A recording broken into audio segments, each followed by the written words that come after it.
ಈಗಾಗಲೇ ನೀವು ತಮ್ಮನೇಲಿ ನೋಡಿ ನಾನು ಯಾವ ವಿಷಯ ಹೇಳ್ತಿದ್ದೀನಿ ಅಂತ ತಿಳ್ಕೊಂಡಿದ್ದೀರಾ. ಹೌದು, ಸ್ನೇಕ್ ಪ್ಲಾಂಟ್. ಇದನ್ನು ಮದರ್ ಇನ್ ಲಾ ಟಂಗ್ ಅಂತಲೂ ಹೇಳ್ತಾರೆ. ಹಾಗಂತ ಯಾವ ಮದರ್ ಇನ್ಲಾನು ಕೋಪ ಮಾಡ್ಕೊಳ್ಳೋ ಹಾಗಿಲ್ಲಪ್ಪ. ಇಲ್ಲಿ ನಾನು ತೋರ್ಸೋಕೆ ಹೊರಟಿರೋದು ಅದನ್ನು ಅಭಿವೃದ್ಧಿ ಪಡಿಸೋದು ಹೇಗೆ, ಅಂದರೆ ಅದರಿಂದ ಸಸಿಗಳನ್ನ ಹೇಗೆ ಪಡಿಬಹುದು ಅಂತ. ಅದಕ್ಕೂ ಮೊದಲು ಅದ್ರ ಬಗ್ಗೆ ನನಗೆ ಗೊತ್ತಿರೋ ಅಂಥ ಮಾಹಿತಿನ ನಿಮಗೆ ತಿಳಿಸ್ಕೊಡ್ತೀನಿ. ಹಲೋ ಆಲ್, ನೀವು ನೋಡ್ತಿದ್ದೀರಾ ಸುಧಾ ಸದನ ಚಾನಲ್. ನಾನು ಸುಧಾ.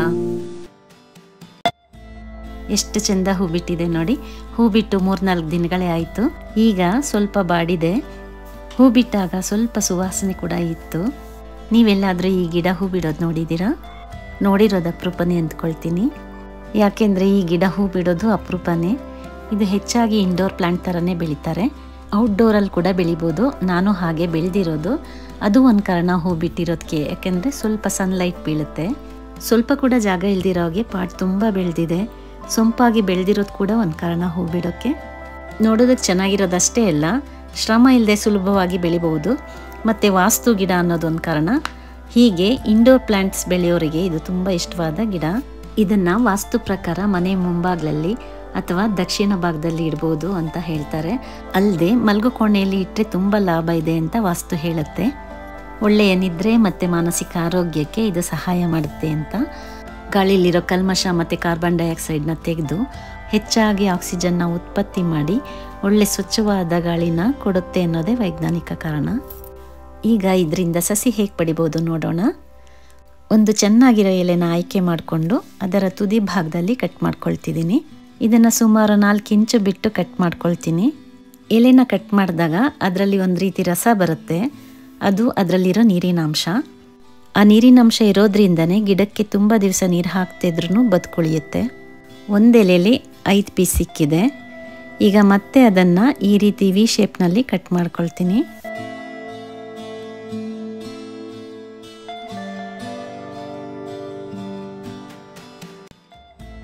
ಎಲೆ ತುದಿ ಭಾಗ ಹಳದಿಯಾಗಿದೆ, ಅದು ಬೇಡ, ಕಟ್ ಮಾಡಿ ತೆಗೆದ್ಬಿಡೋಣ. ಎಲೆ ಕಟ್ ಮಾಡಿದಾಗ ಬಂದ ನೀರಿನಾಂಶ ಸ್ವಲ್ಪ ಒಣಗಲಿ.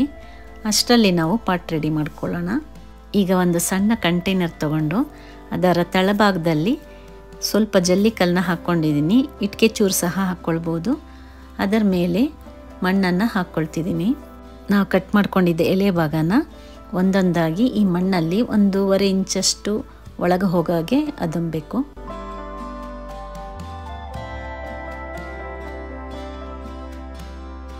ನಂತರ ಮಣ್ಣು ನೆನೆಯುವಷ್ಟು ನೀರನ್ನು ಹಾಕಬೇಕಾಗತ್ತೆ. ಇದಕ್ಕೆ ನೀರು ಹೇಗೆ ಹಾಕ್ತೀವಿ ಅನ್ನೋದು ತುಂಬ ಮುಖ್ಯ ಆಗುತ್ತೆ. ಹೆಚ್ಚು ನೀರು ಹಾಕಿದ್ರೆ ಬೇಗ ಕೊಳ್ತೋಗುತ್ತೆ, ಬೇರು ಬಿಡಲ್ಲ. ಮಣ್ಣು ಒಣಗದ ಮೇಲೆ ನೋಡಿಕೊಂಡು ಹಾಕಬೇಕಾಗತ್ತೆ, ಸ್ವಲ್ಪ ಸ್ವಲ್ಪನೇ. ಈ ವಿಧಾನದಲ್ಲಿ ಇಷ್ಟೂ ಎಲೆಗಳು ಚೆನ್ನಾಗಿ ಬೇರು ಬಿಡಬಹುದು.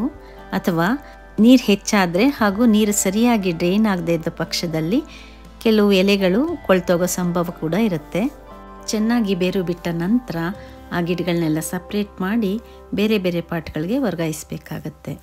ಇನ್ನೊಂದು ವಿಧಾನ, ಗಿಡದ ಪಕ್ಕದಲ್ಲೇ ಚಿಕ್ಕ ಚಿಕ್ಕದಾಗಿ ಮೊಳಕೆ ಹೊಡೆದು ಹೊಸ ಗಿಡಗಳು ಬರುತ್ತೆ. ಅದನ್ನು ಸಪ್ರೇಟ್ ಮಾಡಿಕೊಂಡು ಈ ರೀತಿ ಸ್ವಲ್ಪ ಬೇರನ್ನೆಲ್ಲ ಬಿಡಿಸ್ಕೊಳ್ಬೇಕಾಗತ್ತೆ. ಸ್ವಲ್ಪ ಕಟ್ಟಾದರೂ ತೊಂದರೆ ಇಲ್ಲ, ಗಿಡ ಬೆಳೆಯುತ್ತೆ.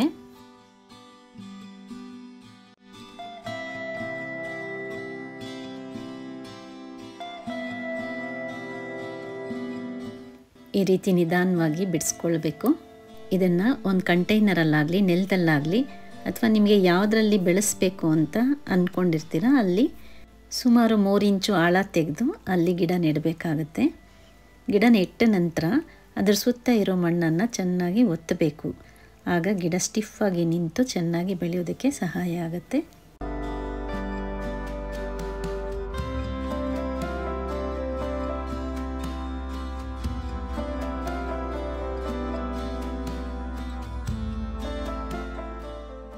ಮಣ್ಣು ನೆನೆಯುವಷ್ಟು ನೀರು ಹಾಕೋಣ.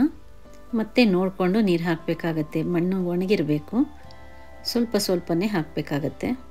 ಈ ಗಿಡಕ್ಕೆ ವಿಧ ವಿಧವಾದ ಗೊಬ್ಬರ ಹಾಕಬೇಕು, ಔಷಧಿ ಸಿಂಪಡಿಸಬೇಕು ಅನ್ನೋದೇನೂ ಇಲ್ಲ.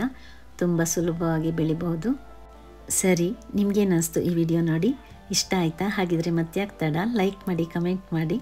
ಸುಧಾ ಸದನ ನನ್ನ ಯೂಟ್ಯೂಬ್ ಚಾನಲ್ನ ಸಬ್ಸ್ಕ್ರೈಬ್ ಮಾಡಿಕೊಂಡು ನನ್ನೆಲ್ಲ ವೀಡಿಯೋಗಳನ್ನ ಹೀಗೆ ನೋಡ್ತಾ ಇರಿ ಅಂತ ಕೇಳ್ಕೊಳ್ತಾ ಮುಂದಿನ ವೀಡಿಯೋದಲ್ಲಿ ಸಿಗೋಣ. ಅಲ್ಲಿವರೆಗೂ ಬಾಯ್.